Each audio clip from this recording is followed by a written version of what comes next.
Hey, welcome back to another lesson. Today we are talking about one of my absolute favorite scales. It is called Mixolydian flat 6, and it is exactly how I described it. It is a Mixolydian scale, but we've just flatted the 6th note.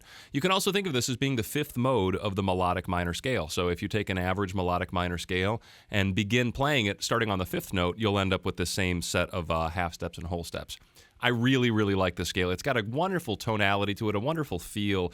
To me, it's kind of like a wonder scale, like an awe-inspiring scale. There's a lot of floatiness, a lot of disconnectedness, but a lot of cool emotions kind of floating around here. So one way to think of it is like half major and half minor, and let's just kind of work our way through it here.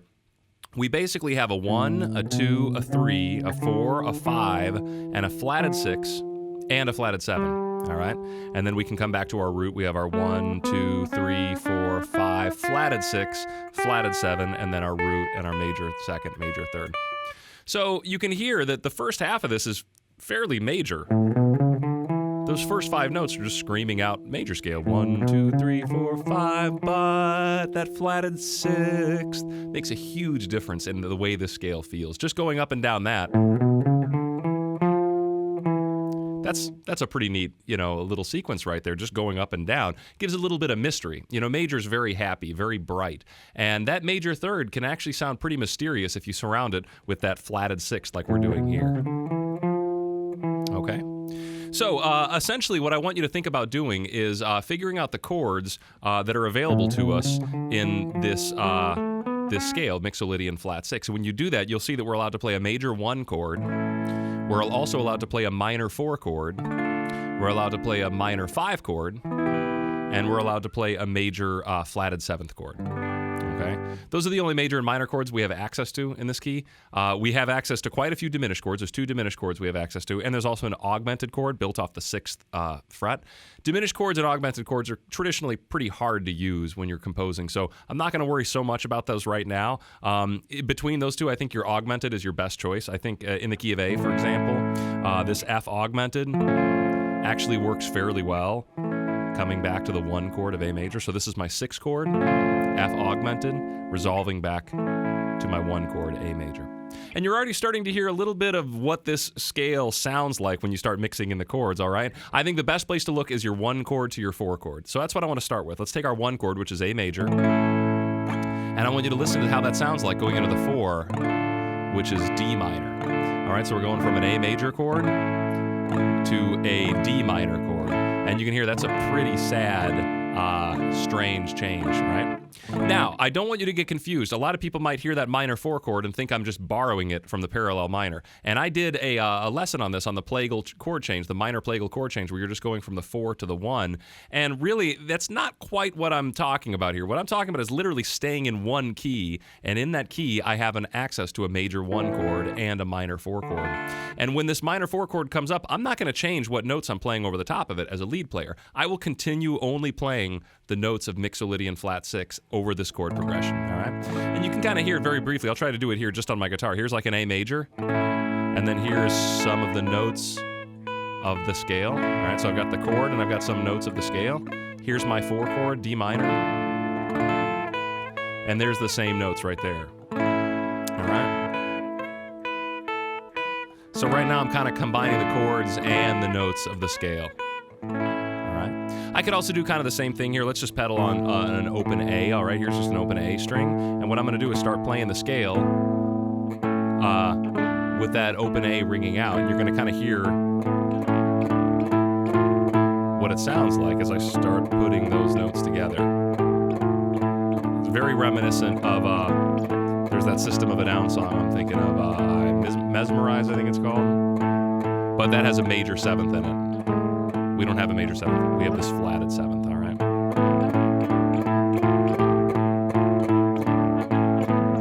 So I really like the way this scale feels, especially when you start stringing together the chords. That 1 to 4 chord, I think, is just absolutely priceless. So what I'm going to do, I've got a little jam track going on here, and it's just literally that. It's A major to D minor. And then sometimes what I do is I keep the A on the bass. So the entire time, you'll be hearing A on the bass underneath the A major chord and underneath the D minor chord. And that adds to this disconnected feel that we're getting. So check it out. Here's A major with A on the bass. And then here's D minor with A still on the bass. So you've got that booming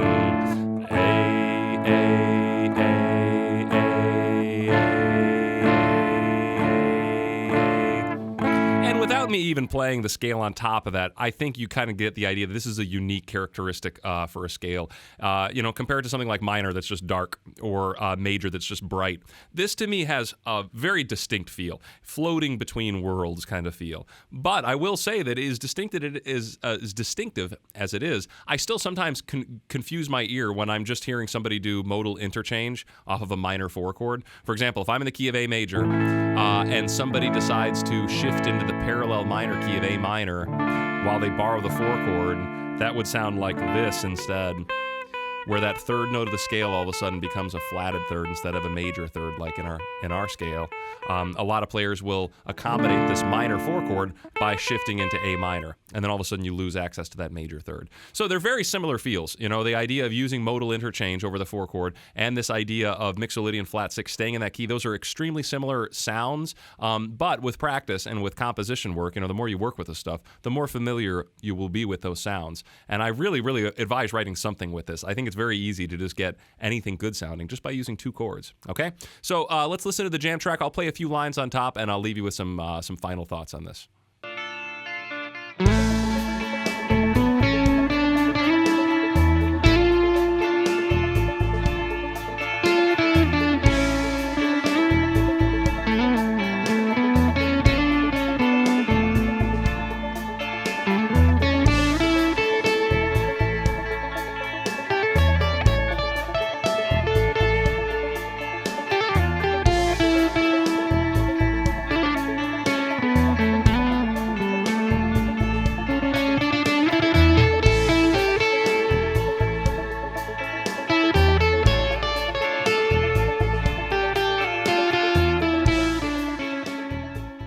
All right, so we heard what the Mixolydian flat 6 scale sounds like when we're jamming over just those 2 chords, our major 1 and our minor 4. And just to balance things out, I want to show you exactly what it'll sound like if we did the modal interchange thing instead, where we went from the A major scale to the A minor scale.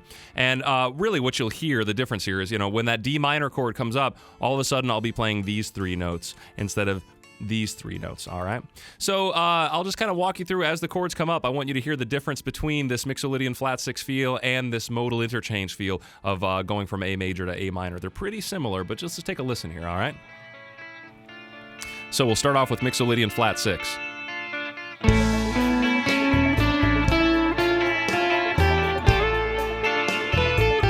Now, with the modal interchange.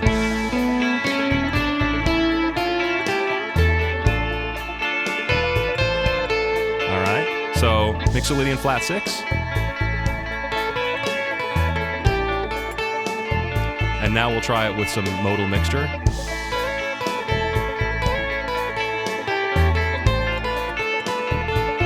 All right, so I brought in that minor third.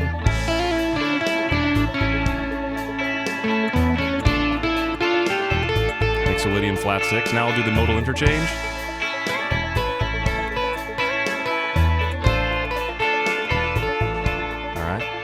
So it's pretty subtle, but hopefully you get the idea there that when you are using modal interchange, all of a sudden we start using more than just 7 notes. Our Mixolydian flat 6 scale is just 7 notes, but if I start bringing in notes of A minor, that's going to introduce other tones in there as well, all right? So I really, really enjoy this scale. I can't stress it enough. Just find 2 chords, a 1 and a 4 chord, a major 1 and a minor 4. Start strumming them, start finger picking them, arrange them any way you want, and start playing these notes up and down underneath and start seeing what develops out of that. I think you'll be pleasantly surprised. I think it's a very easy scale to get awesome tones out of, and I'm just surprised it doesn't get talked about as often as I think it should, because I think it's a really nice sounding thing.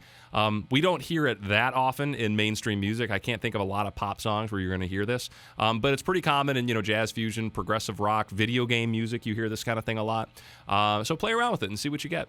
Once again, thank you for watching this, and if you have any questions, comments, please let me know below, leave a comment, or get a hold of me on Facebook or Twitter. Thank you.